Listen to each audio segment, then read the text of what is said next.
Good morning, and welcome to Lowcountry Charity Spotlight, presented by Merchant Cooperative. This morning, Christian Maurer is spotlighting one Lowcountry charity that is helping make our local community a better place. Merchant Cooperative, a full-service credit card processing company, is proud to sponsor Lowcountry Charity Spotlight each Saturday morning here on News Radio 94.3 WSC. And now your host, Christian Maurer. Good morning, Charleston. How are you today? Doing good here. Tom Powers, looking dapper as ever. Yeah, I decided to shave today. I got through the no-shave November, so now I'm back to my clean baby face. There was a spotting of you in a gym, I heard. Yeah, every once in a while, about twice a year. Great. Go to the gym and see how bad I'm doing. We're here with Jack Little, Executive Director of E.C.C.O. Did I get it right? You sure did. How are you doing, Christian? Good, man. Thanks a lot for coming. Sure. I'll tell you, let's start off. What is E.C.C.O.? Well, E.C.C.O. stands for East Cooper Community Outreach, and what we do is we help our low-income neighbors with individualized case management to help them see where they are and teach them how to progress in life so they can become self-sustaining. So East Cooper, meaning the Mount Pleasant area. Mm-hmm. A lot of people that aren't from Charleston, that's east of the Cooper. Right. That's how they used to kind of say that. But yeah, the East Cooper community. So that services mainly the Mount Pleasant to Georgetown. What's the range? Yeah, you're on it. We start at the Ravenel Bridge, go all the way up to the South Santee Basin, just past McClellanville. Okay. And then go over to Lower Berkeley County, UG, Wando, that area. So it's about 1,500 square miles what we cover. Wow, that's a big area. Yeah, it is. It is. People forget how big it is from here to McClellanville. There's a lot of pine trees. Yeah. Sure enough. Jack, how did this begin? Well, back in 1989, I think everybody remembers when Hurricane Hugo hit. It was, of course, very devastating. And Christ Our King Catholic Church, Monsignor James Carter, who's the priest there, went out, and he'd just gotten on the church field, in fact, went out after it and saw, the devastation, and it was like a third world country. Yeah. And he got his church, he led them to start bringing in food and clothing, and they started issuing it out of the church. And a few weeks later, they realized that, these people are real. It's not just those that are hit by the storm, but there are people that live like this all the time. So they they got about 6 churches together, formed a 501c3. And nonprofit, and named it E.C.C.O., East Cooper Community Outreach. Wow. And, they stayed with passing out food and clothing for about a year, and then pulled in a little single-wide trailer next to their place over behind Miller Cadillac, and started extracting teeth. That was next door to the warehouse that they had. Wow. And so, that's how our dental clinic began. And, it's really evolved over the years. It's been exciting to see. That was a rough. I was living here as a kid. I think I was about 12 years old when Hugo hit. You're a youngster. Yeah. It also snowed that Christmas, which is rare here. So I imagine that was doubly, and a lot. A lot. Yeah, it was pretty rare. So that was probably doubly harmful. And, a lot of people forget that the Sea Island community out here, is very rural, very poor community sometimes. And it is. And there's a lot of good work to be done.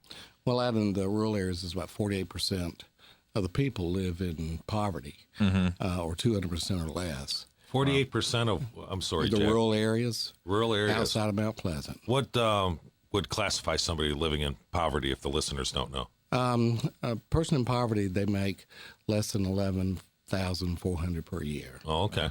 And double that for a family of 2, and then so forth. We're coming up on our first break. Jack, why don't you tell us what's the website address where they can go and see some more information about this? All right. We're at www.ecocharleston.org. E.C.C.O. Charleston.org. That's it. All right, Jack, we're going to take a break. We're here with Jack Little, the Executive Director from E.C.C.O. You're listening to Lowcountry Charity Spotlight, presented by the Merchant Cooperative.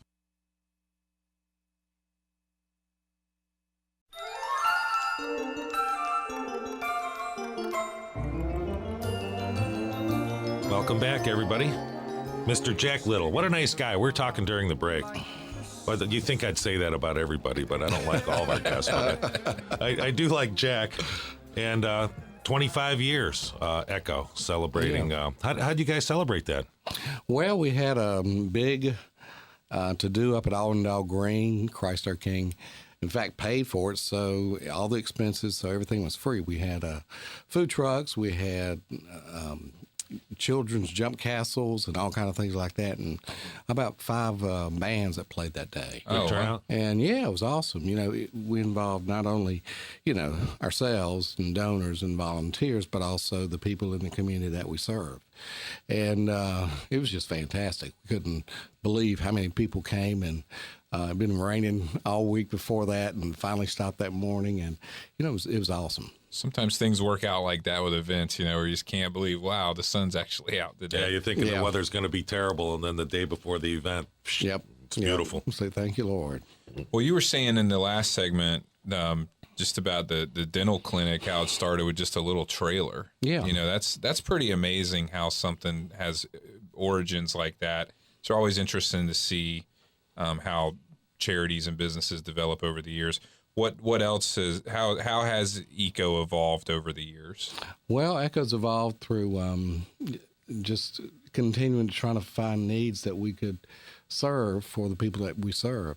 And we moved from that little warehouse and trailer out to a 6 Mile Road now. We've got a 14,000 square foot building. Wow. And I wasn't there at that point. It was 11 years ago. I've been here 9. And they made a state-of-the-art dental clinic. We have a prescription assistance program where people can get help with the medications who can't afford it.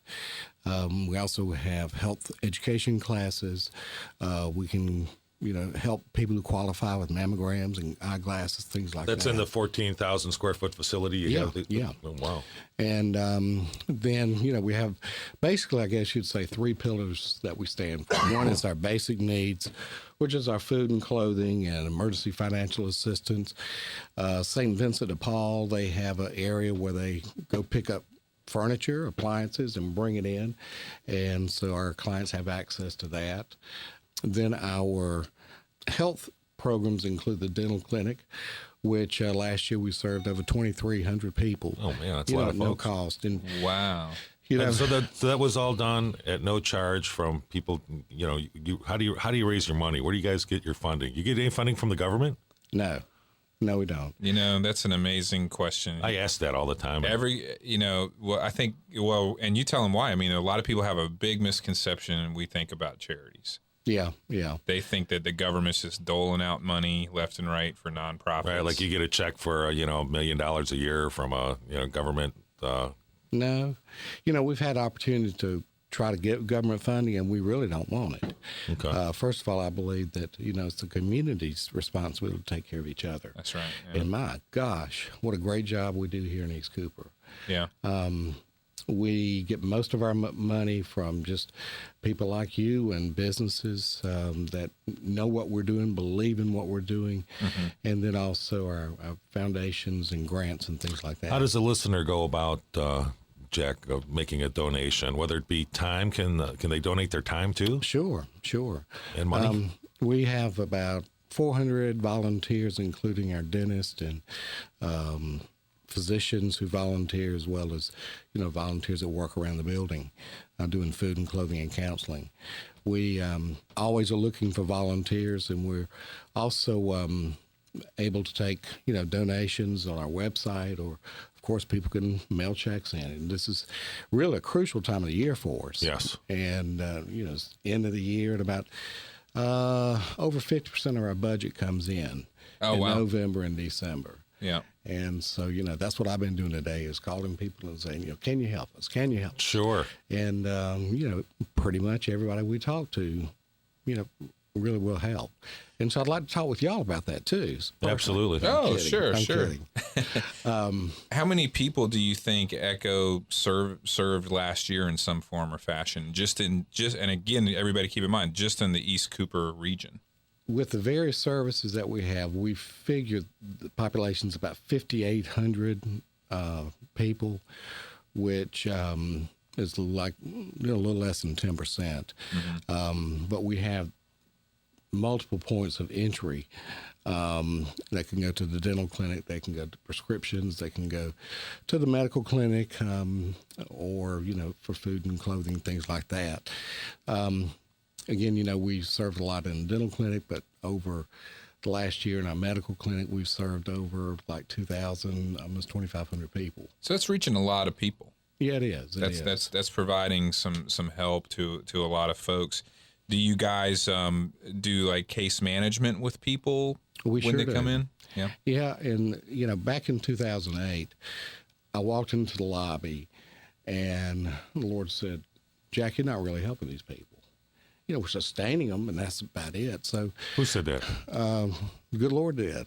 There we go. Yeah. That's the final word there. Yeah. And so, I began thinking and, trying to say, okay, what can we do? And we turned our program around from just giving fish to teaching people to fish. There you go. Oh. And, a lot of people, when they think of poor people, they think of people that draw government support. They don't care about themselves. But that's a very, very few percent of who we see. Right. Our biggest need in East Cooper are jobs that will pay a livable wage. $8 an hour, $10 an hour. People can't live on that, especially in East Cooper, but anywhere. And we have now a job readiness program that we're helping people get ready for the job place so that they learn, the hidden rules of the job place and how to be successful there. And we've gotten a lot of partner employers who, will employ people, take people who've been through the class and put their application at the top and interview them first. Have you gotten good feedback from those people showing that the program's produced a good employee? Sure do. They really believe in it. We've had, the first year that we did it, we had about 23 people get jobs, and all but one of those still has a job. And that's something that a local community organization can get money from the local community and produce local community jobs without no help from the government. Well, it's amazing sometimes. Well, I think that's, our responsibility is, sure. Community as well as, as Christians too. Yes. That we're supposed to help take care of those who may need a little lift. You would think that is just built-in human nature, though, Jack, wouldn't you? Well, and I think it is a lot. But I believe that, when you look at scriptures and it says that, you should help your fellow man, and that when you do it unto the least of these, you've done it unto Jesus. That's tells you right there. Amen. Well spoken, Jack. Well, thank you. What do you think? This is a good question that we've written down here. I think that a lot of people don't really understand about breaking the cycle of poverty. What do you think the big points are there, Jack? Well, and people let me say, you tell me if I'm wrong, the cycle of poverty, where once you get down, it's hard to pay the bills. You become more dependent on things that cost a lot of money. It's easier to be wasteful. It's easier to fall into addiction. You have children that grow up that way. It just gets into this cycle of dependency and poverty. What do you think? That's typically the cycle of poverty, right? Well, that's sort of a situational poverty. Mm-hmm. The cycle of poverty can be applied that way, but also in a generational kind of way. Right. And both of generational, it's hard to teach somebody whose mama and grandmama did this way, raised them this way, even cooked this way. Mm-hmm. That's not, we can change that. And they're thinking, what's wrong the way I am? So, we have to really help them change their mindset and understand continuous that there education. are the possible. Yes. Mm-hmm. And we have a program for single moms that we've had in place for about 4 or 5 years. And, we're seeing that for them, it's that mindset. Once they realize that there are alternate ways to do things, maybe even better ways, that's when they're a lot more likely to go and help and work with themselves. Yeah. Another thing is that, people lack the assets, as you were talking about, Tom, when you lose your job or you have a medical bill, your car breaks down, they don't have money to be able to say, let me go to my savings and get it. And so we've worked on some programs that we can help people build assets. And they can save money, and they can save up to $1,000 over a period of 2 years, a minimum of 6 months, where they have to contribute and learn the banking system. Right. And then that money, we match it, and it goes back to the people. They can only use it to buy a house, go back to school, or start a business. Mm-hmm. Very positive kind of things. Jack, what would you say the people that are trying to become independent, what would they have in common? All the people come in, one thing, need hope. They need somebody that can believe that they can get out of where they are. And we provide all the tools that they need to be able to get up, and the support during that time. Another thing that they have in common is, long-range planning. They know, I've got my paycheck today and I might spend it this week. I don't know how to put money aside. And so we, begin teaching them, let's not plan for this week or next week. Let's plan for 6 months from now. The mentoring program. Correct. And, we've seen this year about 4 people who got their matching money. They learned to save, and they were able to start their own businesses. Then we've seen 2 that have bought houses this year for the first time ever. Fantastic. That their families ever owned one. Wow. For generations, huh? Yeah. Yeah. And we see them all the time going back to school. We had a lady last week that came in, and she was just excited because she had got her match money. She was in a job readiness program, and she had been to tech, and we encouraged her to stay in tech and go back and re-enroll, and she did. Match money. Yeah. When you say that, for our listeners, what they make certain dollars, it's matched by E.C.C.O, or? Yeah, we are part of the IDA program, which is the Individual Development Account. Okay. And what that does is when people save $1, it'll match them to $3. Oh, so they can come away with $4,000. Oh, that is a wonderful program, man. Yeah, and usually they people definitely that earn aren't it. banked. Yeah. I got to say too. I mean, I think home ownership is, the cornerstone of the American dream and of building financial security and independence, and having something to leave to your children one day. That's got to be a big, positive, hopeful type of thing to get out of that cycle of poverty. I'm sure. I agree, Tom. We get a house, and then we can have some money to be able, or something to be able to draw credit and some responsibility there, and other people then can help us see that, they can loan us money as well, or use a house as an asset to be able to leverage it against something else. Sure. Jack, you must network with a lot of people. There's somebody you want to give special thanks to of all the other organizations that help you guys? We, of course, have our partners that work with us at E.C.C.O, St. Vincent de Paul Medical University, the dental school. We also work with Marie Carter and Associates. They do free counseling. 60% of the people that come into E.C.C.O, we estimate, are either depressed or have anxiety issues, so we do that. Also, our corporate sponsors, Nucor, Boeing, and we get great support from them, and even like Glass Pro, Roper Hospital. They're one of our partners as well. Sure. Yeah, that's great. People believe in what we do. Well, let's get that website out there one more. That's echocharleston.org. And remember, that's E.C.C.O. Right. Charleston.org. Right. Yeah. You're listening to Lowcountry Charity Spotlight, presented by the Merchant Cooperative.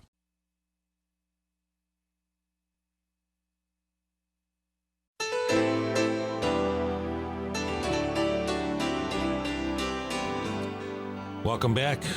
I'm here with Jack Little, retired offensive guard of the Miami. No, I'm just kidding. With E.C.C.O, great organization. I learned a lot this morning on what these folks do to help people.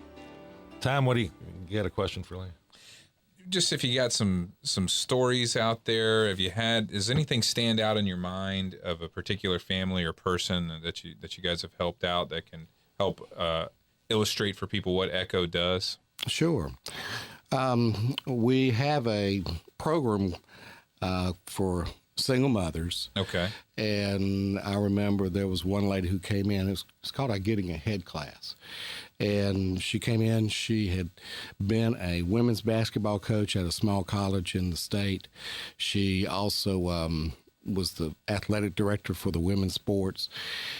And got laid off in 2008 when, the economy went bad. A lot of people did. Yep, and she moved here, and she had a manufacturing job and worked there for a while and got laid off. And she came then to us, and we helped her with the food and clothing for 3 children.